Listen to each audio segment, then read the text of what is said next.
계신 분들하고 한번 인사합니다. 예수님 부활하셨습니다. 두 사람이 길을 재촉하는 것을 봅니다. 얼굴에는 땀이 흐르고 가슴은 텅 빈 구멍처럼 허전합니다. 이복에 나는 말이야 참 실망했어. 예수님이 그렇게 허망하게 죽을 줄 상상조차도 나는 못했어. 그때 곁에 있던 사람이 말장구를 또 합니다. 맞아. 아니 하나님이라는 분이 어떻게 십자가에 죽어? 하나님도 죽을 수 있나? 저들은 그런 이야기를 나누고 있어요. 실망이야. 믿을 수가 없어. 더욱이 예수님이 부활하셨다고 여자들이 그러는데 그게 말이 돼? 어떻게 예수님이 살아나셔? 우리가 그분의 죽는 것을 목격을 했는데 이렇게 말을 했습니다. 이복에 빨리 엠마오로 내려가세. 예루살렘에 있다가는 우리도 잡혀 죽일 거야. 빨리 고향으로 내려가세. 둘은 이런 대화를 나누며 엠마오라는 고향으로 내려가고 있습니다. 이때 이 둘이 내려가는 이 길목에 한 낯선 사람이 동행을 하게 됩니다. 그리고 이들과 함께 대화를 나눕니다. 이 대화 속에서 한 낯선 사람은 예수 그리스도에 대한 이야기, 구약에 예언된 메시아에 대한 이야기, 그가 십자가에 달려 죽고 사흘 만에 부활해야 된다라고 하는 하나님의 말씀을 풀어 그들에게 전해줍니다. 그리고 어느덧 날이 어두워 그들은 식사를 위하여 떡을 떼게 돼요. 그때 그 낯선 사람이 떡을 떼어 이 두 사람에게 주는 그 순간 이 둘의 눈이 밝아져서 그때 비로소 부활하신 주님을 만나게 됩니다. 예수님을 알아본 그 순간 주님은 그들의 눈 속에서 사라졌습니다. 이들은 기뻤습니다. 이들의 마음속에는 뜨거움이 몰려왔습니다. 예수님 부활한 것이 맞구나. 여인들이 말한 것이 틀림이 없었어. 예수님은 부활하셨어. 우리가 이러고 있을 때가 아니지. 우리가 고향으로 내려갈 때가 아니야. 다시 예루살렘으로 올라가서 이 기쁜 소식을 주의 제자들에게 전해야 되겠다. 가슴이 터질 것 같고 기쁨은 배가가 되어 그들은 내려가던 길을 돌이켜 예루살렘으로 올라가 제자들을 만나 주님이 우리를 만난 이야기를 사람들에게 전했습니다. 이것이 오늘 우리가 읽은 본문입니다. 이 둘은 엠마오로 내려가고 있었습니다. 엠마오라고는 뜻은 모른다, 알지 못하는 길이라고 하는 언어적인 뜻이 있습니다. 한마디로 보면 방황과 절망을 상징하는 단어입니다. 오늘도 많은 사람들이 지금도 엠마오로 내려가고 있다라는 거예요. 절망하며 그리고 좌절하며 그들의 그 실패의 발걸음을 옮겨 엠마오로 지금도 내려가고 있다라는 것입니다. 오늘 본문 이 엠마오로 내려가는 길은 영적으로 어떤 의미가 있는지를 살피면서 부활의 기쁨을 나누려고 합니다. 이들이 내려간 엠마오는 어떤 길이었을까요? 첫째는요, 내려가는 길이었습니다. 엠마오는 예루살렘에서 약 12km에 있는 동네입니다.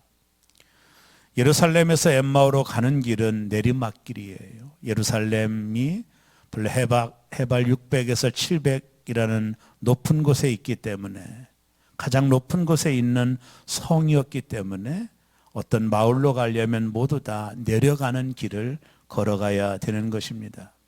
왜 이들이 엠마오로 내려갔을까요? 주님의 제자였던 이들이 왜 엠마오로 내려가고 있는 것일까요? 예수님 말씀하신 대로 예루살렘을 떠나지 말라 말씀하셨는데도 왜 이들은 그 말씀을 믿지 않고 엠마오로 내려가고 있었을까요? 그것은 실망했기 때문에 그렇습니다. 예수에 대한 실망이 그들의 믿음을 흔든 것입니다. 예수님이 그들에게 어떤 실망을 줬나요? 주님이 죽으셨기 때문입니다. 주님이 죽은 것은 모든 것이 끝입니다. 죽음 앞에 실망했던 이 두 명이 그들 속에 열정도 식어졌고 희망도 사라졌고 좌절과 절망 가운데 엠마오로 내려가고 있는 것입니다. 오늘 여러분과 저는 어떠신가요? 여러분은 무엇 때문에 실망하고 있나요? 기도의 응답이 속히 되어지지 않아 실망하시나요? 여러분과 제가 바라는 것들이 이루어지지 않아 실망하고 있나요? 그렇다면 우리도 엠마오로 가고 있는 것입니다. 한 악마가 사람들을 유혹하는데 사용했던 도구를 팔려고 시장에 내놓았어요. 그 도구의 종류는 참 다양했습니다. 악마가 사용하는 도구답게 흉악하고 괴상망측한 것들이 대부분이었습니다. 그런데 진열된 도구들 한쪽에 값을 매기지 않는 작은 쐐기 하나가 놓여 있는 거예요. 한 악마가 물어봅니다. 저건 뭐죠? 왜 값을 매기지 않았나요? 물건을 사러 온 다른 악마가 궁금증을 참지 못해 물어봐요. 그때 대답합니다. 저건 절망이라는 도구야. 그건 파는 게 아니야. 난 저걸로 틈을 벌려 강하다고 하는 그 어떤 사람도 쓰러뜨려. 그래서 다른 건 다 팔아도 저것만은 팔 생각이 없어. 내가 가장 즐겨 사용하는 것이야. 이 말씀 속에서, 이 예화 속에서 뭘 깨달을 수 있나요? 마귀는 사람들을 절망시킨다라는 것입니다. 마귀가 사용하는 가장 중요한 도구는 사람들을 절망시키는 것입니다. 그것이 마귀가 사용하는 수법입니다.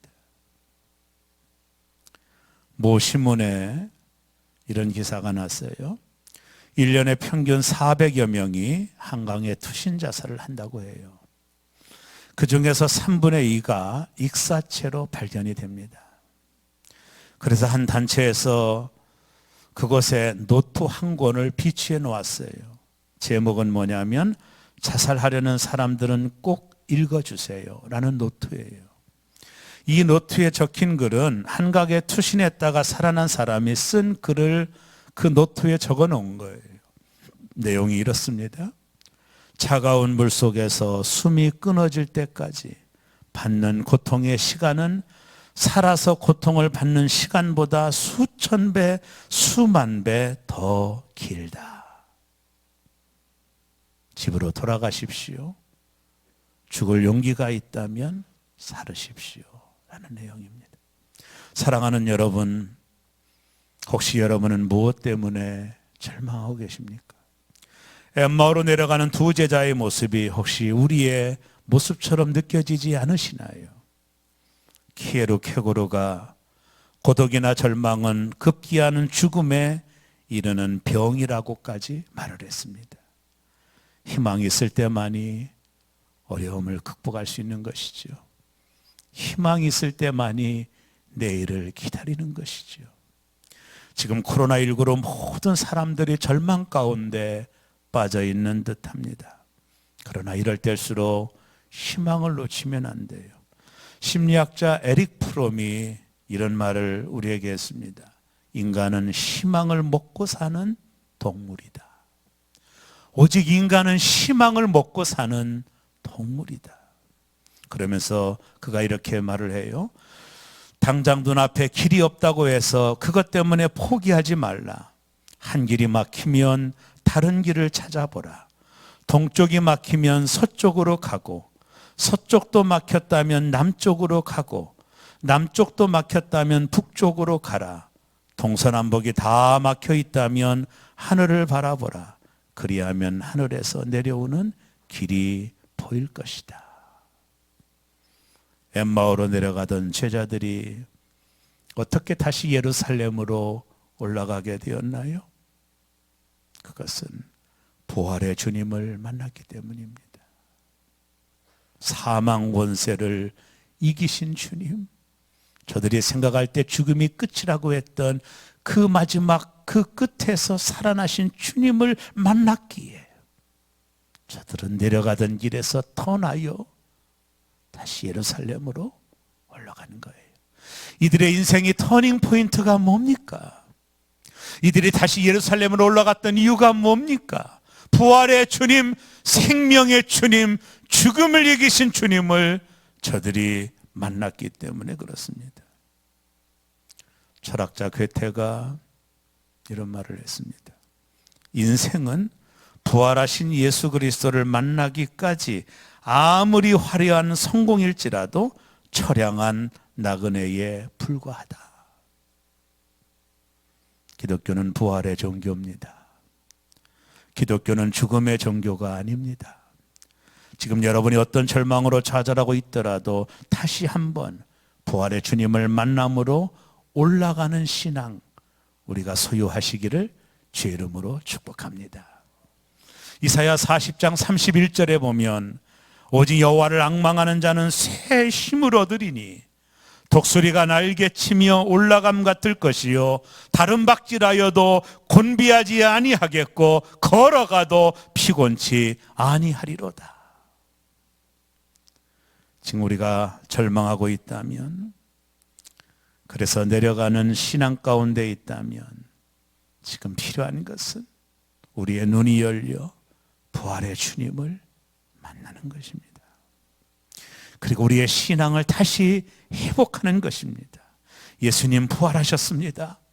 부활은 사망 권세를 이기는 승리입니다. 부활은 미래의 일입니다. 우리에게 부활이 있습니다. 우리에게 부활이 있다는 것은 미래가 있다는 것입니다. 지금 우리가 아무리 어려워도 성도에게는 부활이 있습니다. 성도에게는 소망이 있습니다.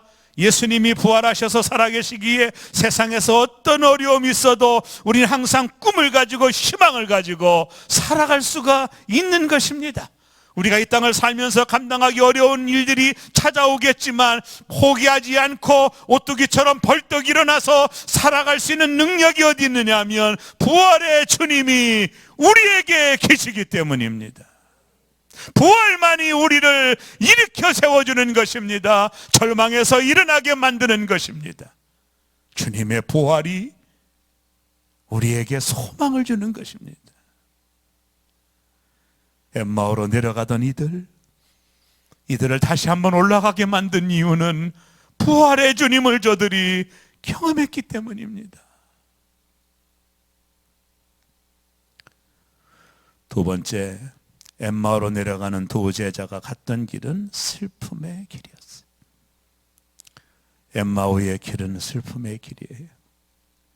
절망이 그렇잖아요. 꿈이 사라졌을 때 슬프죠. 희망이 없을 때 슬프죠. 그게 엠마오의 길이에요. 오늘 누가복음 24장 17절에 보니까 예수께서 이르시되 너희가 길 가면서 서로 주고받고 하는 이야기가 무엇이냐 하시니 두 사람이 슬픈 빛을 띠고 머물러 서더라. 슬픈 빛을 띠고. 왜 슬퍼했어요? 예수님을 3년 동안 쫓아다니던 이들이 왜 슬퍼하고 있어요? 왜 엠마오로 내려가고 있어요?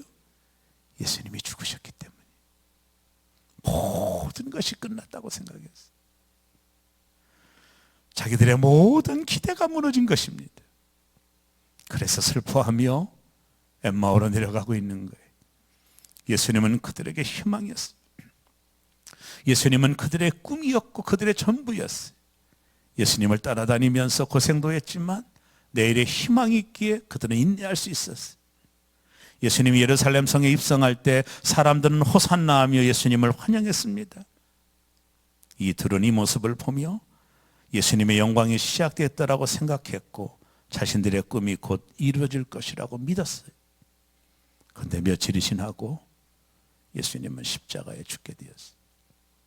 로마 군병들의 잡히어 채찍을 맞고 비참하게 죽어가고 있는 모습을 보는 순간에 주님의 죽음이 이들의 꿈도 죽어버리게 만들었어요. 이들의 꿈도 예수의 죽음과 함께 디엔딩 끝나버리고 말았어요. 희망을 상실한 그들의 얼굴빛은 슬픈 얼굴이었습니다. 내일이 없었기 때문에. 6.25 때 압록강까지 진격했던 국군과 유엔군이 후퇴를 하게 돼요. 해병대 한 중대가 중공군에게 포위되어 포위망이 점점 좁혀오고 있었습니다. 옆을 지나가던 한 종군 기자가 군인에게 묻습니다. 당신이 가장 지금 원하는 것이 무엇입니까? 그때 한 병사가 초췌한 눈을 들고 이렇게 말했어요. 나에게 내일을 주십시오. 나에게 내일을 주십시오. 내일이 뭐죠? 희망입니다.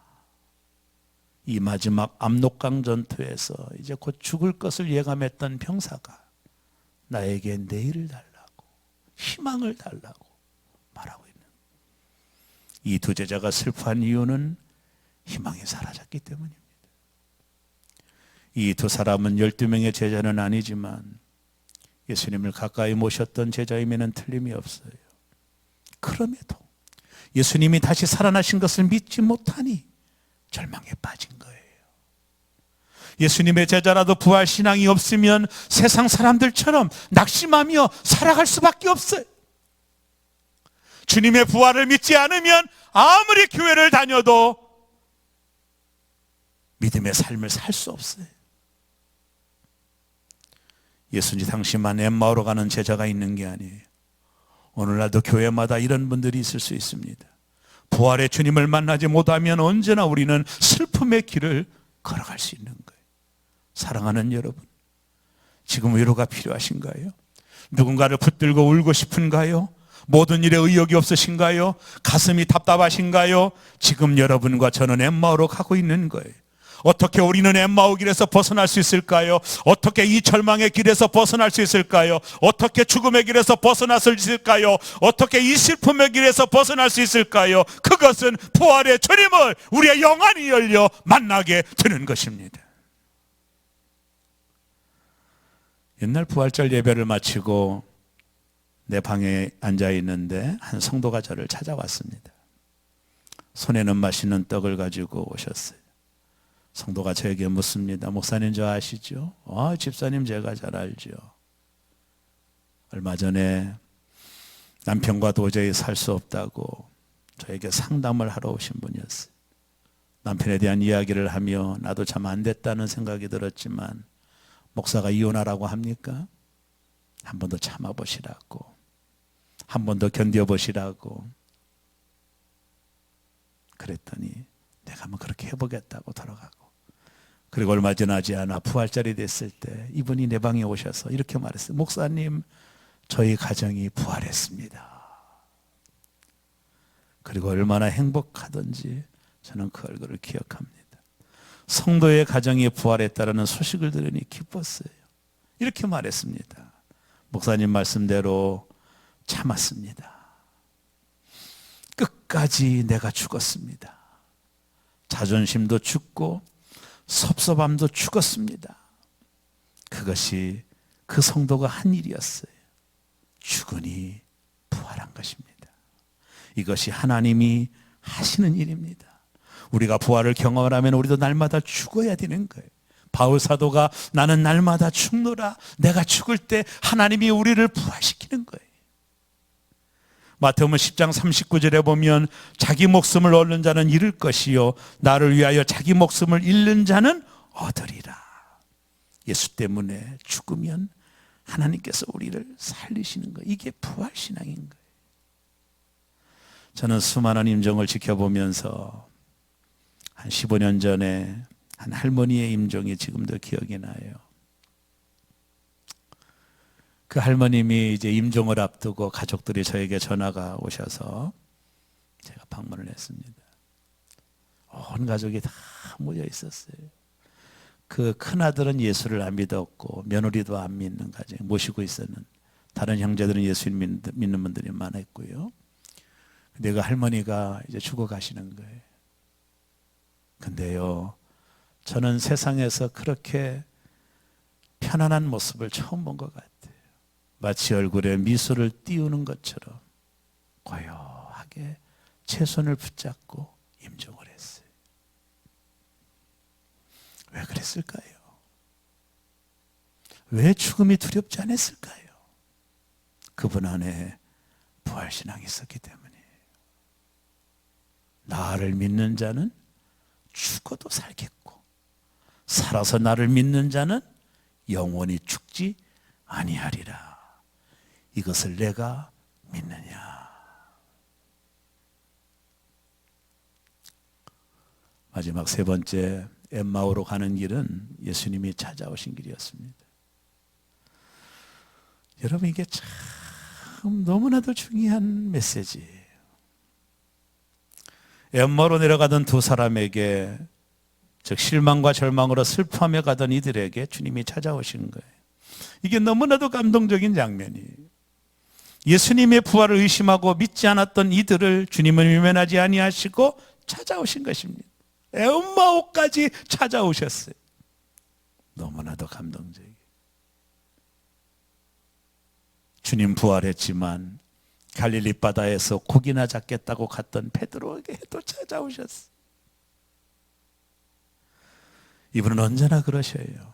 가난한 자들을 찾아가시고 귀신 들린 자를 찾아가기 위해 풍랑의 갈릴리를 건너오셨고, 소망이 없는 38년 된 병자를 만나기 위해 베다스다 목가를 찾아가신 분, 그분은 언제나 그러십니다. 그리고 부활하셔서 절망한 이들에게도 찾아오십니다. 그 부활의 주님이 지금 우리도 찾아오셔요. 그분은 언제나 그러십니다. 절망하고 낙심하고 있는 우리에게, 희망이 없는 우리에게 그분은 오셔요. 내 친구는 어떤 때는 늦지만, 내 마누라는 어떤 때는 늦게 오지만 주님은 늦지가 않으셔요. 그분은 언제나 나를 찾아오셔요. 제가 학창시절 참 좋아했던 복음성가, 잘 알려지지 않는 찬양이 있는데 주에서 오셔서라는 찬양입니다. 주에서 오셔서 내 슬픔 아셨네. 내 앞일도 내 주 아셨네. 나 주를 버리고 떠나갔었네. 주님 약속대로 날 붙드셨네. 주 말씀 하네. 너 물가로 곧 나오라. 내게 오라. 너의 목마른 것 내가 다 채우리라. 너 방황할 때에 흘리던 내 눈물, 그 눈물 위하여 내가 죽었노라. 부활의 주님이 나를 찾아오십니다. 사망 권세를 이기신 주님이 나를 찾아오십니다. 오늘 그 주님이 나를 찾아오시면 슬픔이 변하여 기쁨이 됩니다. 낙심이 변하여 희망이 됩니다.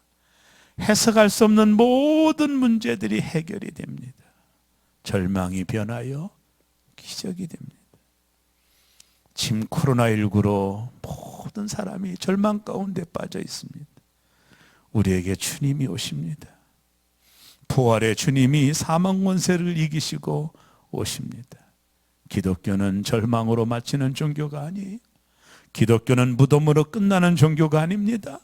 죽음을 이기고 사망 권세를 깨뜨린 종교예요. 수년 전에 불교에서 석가모니 사리가 발견됐다고 그래서, 치아가 발견됐다고 전 세계가 축제가 벌어졌어요. 예수님은 뼈를 남기지 않으셨어요. 살아나셨어요. 기독교는 뼈를 남기는 종교가 아닙니다.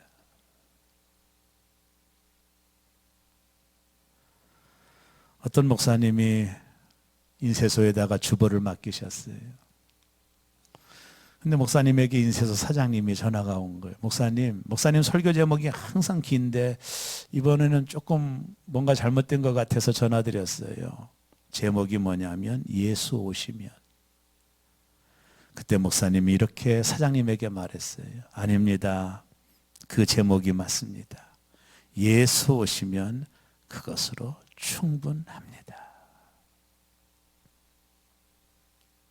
무슨 일로 절망하나요? 예수 오시면, 부활의 주님이 내 삶에 오시면 그것으로 충분한 것입니다. 우리는 지금도 죽음을 이기시고 살아나신 예수님이 나와 임마누엘하고 계십니다. 사망한 너에 쏘는 것이 무엇이냐? 여러분, 터널과 동굴의 차이를 아시나요? 동굴은 출구가 없어요. 터널은 출구가 있습니다. 기독교는 동굴의 종교가 아니에요. 기독교는 터널의 종교입니다. 출구가 있어요. 죽음은 영원한 세계의 출구입니다.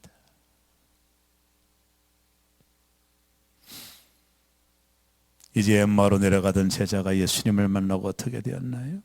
누가복음 24장 33절에 보면 곧 그때로 일어나 예루살렘으로 돌아가 보니 부활의 예수님을 만나고 그들은 지체하지 않고 예루살렘으로 올라갔어요. 참 신기하죠? 엠마오로 가는 길은 서쪽이에요. 지도를 보면 예루살렘으로 가는 길은 동쪽이에요. 서쪽은 해가 지는 것이고 동쪽은 해가 뜨는 것이 놀랍지요? 저들이 실망과 절망에서 희망으로 간 거예요. 무엇이요? 부활의 주님을 만났기 때문인 것입니다. 주님이 오십니다. 부활의 주님이 오십니다. 이 시간 나에게 오십니다. 독일의 아우슈비츠 감옥에서 유대인들이 참 고통과 날마다 도살장으로 끌려가도 죽었지 않습니까? 그때 유대인들이 이런 질문을 던졌다고 그래요. 하나님은 어디 계십니까? 나중에 영국 군인들이 이 2차 대전이 끝나고 이 아우슈비츠 감옥을 가봤더니 거기 한 벽에 이런 글이 써 있어요. God is here. 하나님은 여기 계시다. 사랑하는 여러분, 내가 당하는 고난의 한복판에 주님은 계십니다. 사망 권세를 깨뜨리신 주님이 나와 함께 하십니다. 무엇이 두려울까요? 무엇이 두려울까요? 필립 얀시가 우리가 기댈 수 있는 것이 아무것도 없을 때, 심지어 우리 자신도 믿을 수 없을 때, 그때도 하나님은 그곳에 계신다라는 유명한 말을 했어요. 오늘 드리는 부활절 예배는 저에게는 감회가 새롭습니다. 7시 반부터 예배를 드리고 있습니다. 모든 예배가 멈춰지고 주일에 한 번 예배 드렸는데 지금 이렇게 1부, 2부, 3부로 예배를 드릴 수 있으니 마음이 감개무량합니다. 저희 지방의 모 장로님이 지방 홈페이지에 이런 시를 썼더라고요. 한번 제가 읽어드릴게요. 주께서 신령한 예배는 교회에 모여 회개 기도로 시작하라 하셨나이다. 그리하오나 종말의 날에 역병으로 성도가 모여 예배 드릴 수 없고 영상 예배를 드리오나 신의 임재와 영감을 받을 수 없고 회개와 예물을 올릴 수도 없고 섬김과 친교, 전도는 꿈도 꿀 수 없나이다. 주여 광약교회는 주님 말씀이 계셨으나 영상 예배는 주님 말씀이 메아리로 들려옵니다. 신령한 예배는 말씀과 감동, 참여와 결단, 섬김과 헌신, 은혜가 넘쳤나이다. 오늘날 역병으로 쓰러진 성도, 고별 예배도 드리지 못하고 쓸쓸히 보내오니 참으로 비통하나이다. 주여 하루속히 성도가 교회에 모여 신령한 예배로 주를 찬양하도록 축복하여 주옵소서. 오늘 부활절 예배 현장에 나와서 드리는 분들, 여의치 못해서 가정에서 온라인으로 드리는 모든 분들에게 이 부활이 기쁨의 소식이 되기를 바라고, 다시 한번 예루살렘으로 올라가는 우리의 신앙이 되기를 바랍니다. 김영민 목사님의 시집 친구에 나오는 글이에요. 짤막한 시입니다. 평안하냐? 주님 부활하시고 처음 하신 말씀, 일하라 선교하라 아니하시고 제자들에게 처음 하신 말씀, 평안하라. 오늘 우리는 이 평안을 잊어버린 것 같아요. 코로나19를 겪으며 뭐가 정말로 소중한 것인가를 깨닫는 시간인 것 같아요. 돈도 아닌 것 같아요. 집 밖으로 나가야 돈도 쓸 수 있지, 다 못 나가게 하니 돈도 아닌 것 같아요. 코로나19를 겪으며 우리는 알게 되었어요. 정말로 소중한 것은 물질이 아니요 평안이라고 하는 것. 예수님께서 부활의 주님이 말씀하십니다. 평안을 너희에게 끼치노니 곧 나의 평안을 너희에게 주노라. 내가 너희에게 주는 것은 세상이 주는 것 같지 아니하노라. 너희는 마음에 근심하지도 말고 두려워하지도 말라. 부활의 주님이 우리에게 말씀합니다. 너희에게 평강이 있기를 원하노라.